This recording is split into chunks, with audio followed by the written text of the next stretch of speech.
ini yang sering disebut dengan ungkapan kepalanya dilepas, ekornya dipegang. Saya kira itu yang terkait dengan soal otonomi daerah. Kemarin apa pilkada juga masyarakat atau nanti? Ya, baik. Baik, saya kira saya berhenti di sini dulu. Nanti kita lanjutkan di kesempatan berikut. Terima kasih, Pak. Terima kasih Pak Jo. Pak Jo tadi menyampaikan outdanya ya Pak ya. Outdanya yang lebih general, yang lebih umum. Nanti saya akan mengundang Pak Syarif untuk lebih menukik ya dalam persoalan-persoalan yang aktual dan problematik sebetulnya dalam otonomi daerah ini. Pak Syarif untuk menyampaikan apa yang dipikirkannya selama ini mengenai pilkada, Otda dan segala problematikanya Pak Syarif. Silakan. Baik, terima kasih. Bismillahirrahmanirrahim. Selamat sore Bapak-Bapak dan Ibu sekalian. Bila tadi Pak Jo Hermansyah telah berbicara secara panjang lebar mengenai konsep pilkada. Nah, data-data yang akan saya share pada sore ini itu didasarkan dari hasil penelitian yang saya lakukan semenjak tahun 2006 sampai dengan tahun 2008 di 6 provinsi di Indonesia. Dan saya kira beberapa ide saya itu sudah dituangkan di dalam makalah yang telah dibagikan. Nah, seperti kita ketahui bahwa pilkada itu sendiri sebenarnya dia menjadikan sejumlah harapan dan sekaligus tantangan. Nah, dikatakan sebagai harapan, tadi Pak Jo sudah menjelaskan beberapa harapan secara teoritis yang kita berharap dari hasil pilkada itu, antara lain diharapkan akan menghasilkan sistem pemerintahan daerah yang lebih demokratis, akuntabel, transparan, dan lain sebagainya. Nah, itu harapan. Tapi di balik harapannya tentunya ada sejumlah tantangan yang justru bisa menghalangi tercapainya harapan itu. Nah, satu di antaranya yang saya pikirkan adalah apa yang saya sebut dengan bahaya dari apa yang dikenal dengan istilah shadow state. Nah, itu adalah munculnya pemerintah bayangan atau otoritas informal di luar struktur formal pemerintahan daerah, di mana ini memiliki pengaruh yang sangat besar dalam pelaksanaan pemerintahan daerah sehari-hari pada pasca pilkada. Nah, inilah yang kemudian telah melatar belakangi saya melakukan beberapa kali penelitian untuk melihat gejala ini pada pasca pilkada. Nah, saya akan katakan bahwa proses pilkada itu sendiri penting untuk diperbaiki. Tapi yang jauh lebih penting adalah bagaimana mengawal hasil dari pilkada itu setelah pada 5 tahun berikutnya. Nah, itu sebabnya mengapa saya lebih memfokuskan perhatian pada melihat apa yang terjadi setelah pilkada.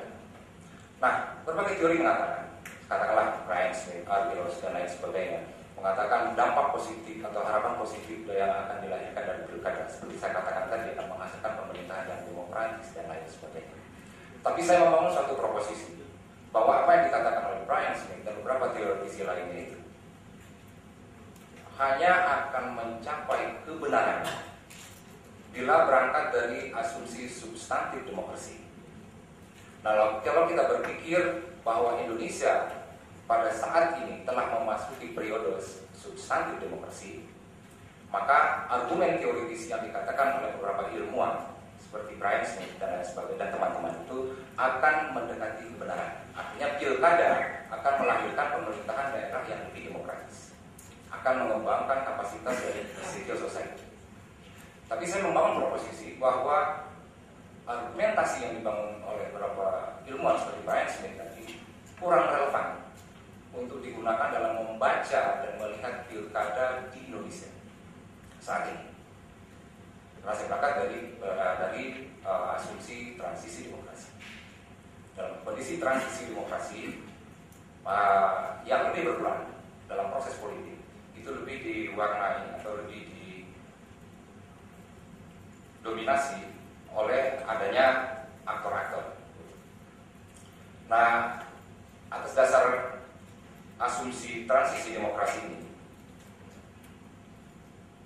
maka saya akan mengatakan bahwa proses pilkada maupun penyelenggaraan pemerintahan pada pasca pilkada itu akan lebih banyak diwarnai oleh tawar-menawar kepentingan, persekongkolan kepentingan antar elit.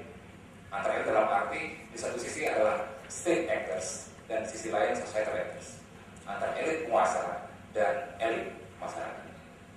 Nah, proses pilkada yang diwarnai oleh tawar-menawar kepentingan dan perselingkuhan kepentingan ini akan berimplikasi pada penyelenggaraan pemerintahan pada pasca pilkada.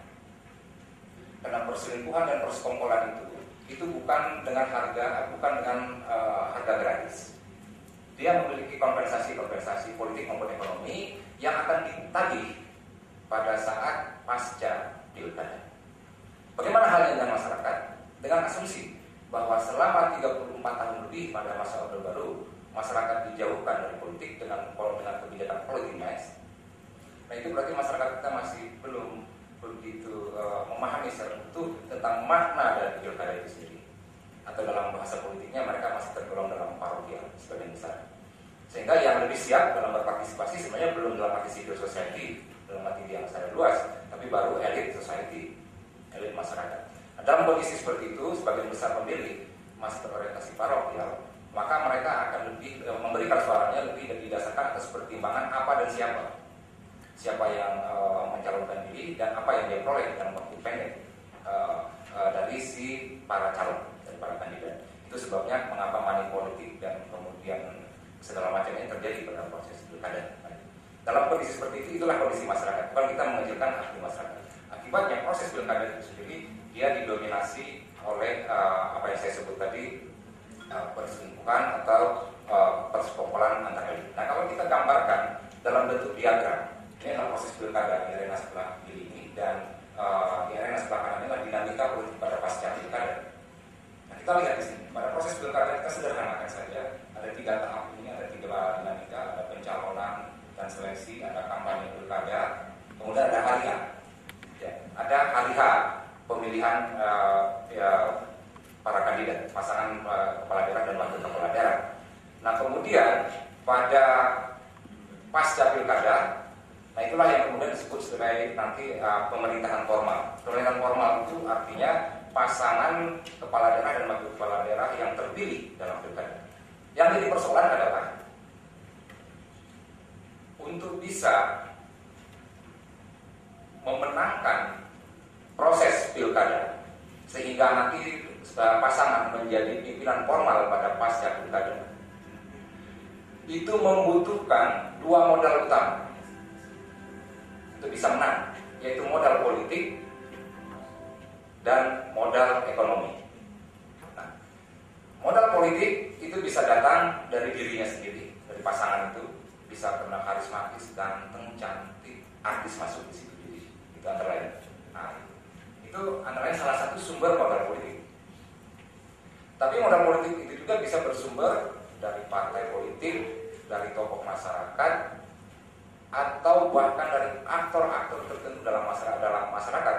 Dalam kasus tertentu saya temukan itu bahkan datangnya dari sekelompok preman, karena dia memiliki massa. Nah, modal politik datang dari situ. Nah, modal politik ini diberikan kepada pasangan bukan dengan harga gratis. Dia punya kompensasi. Nah, itu dari sisi modal politik. Dari tokoh masyarakat, dia juga diberikan membantu modal politik bagi pasangan. Dia tidak dengan gratis, tapi juga punya kompensasi yang nanti akan ditagih pada pasca pilkada. Itu baru bicara satu modal. Modal kedua adalah modal ekonomi. Nah, hampir dipastikan tidak ada satu pasangan kepala daerah dan wakil kepala daerah yang ditengarai diperkirakan mampu untuk membiayai pasangannya sendiri dengan uangnya sendiri. Hampir diperkirakan seperti itu. Karena dari hasil penelitian yang kami lakukan di 6 provinsi, begitu besarnya biaya pilkada di tingkat provinsi. Nah, oleh karenanya, kalau kita hanya berdasarkan tabungan dan akumulasi kapital yang ada, itu hampir dipastikan tidak akan bisa membiayai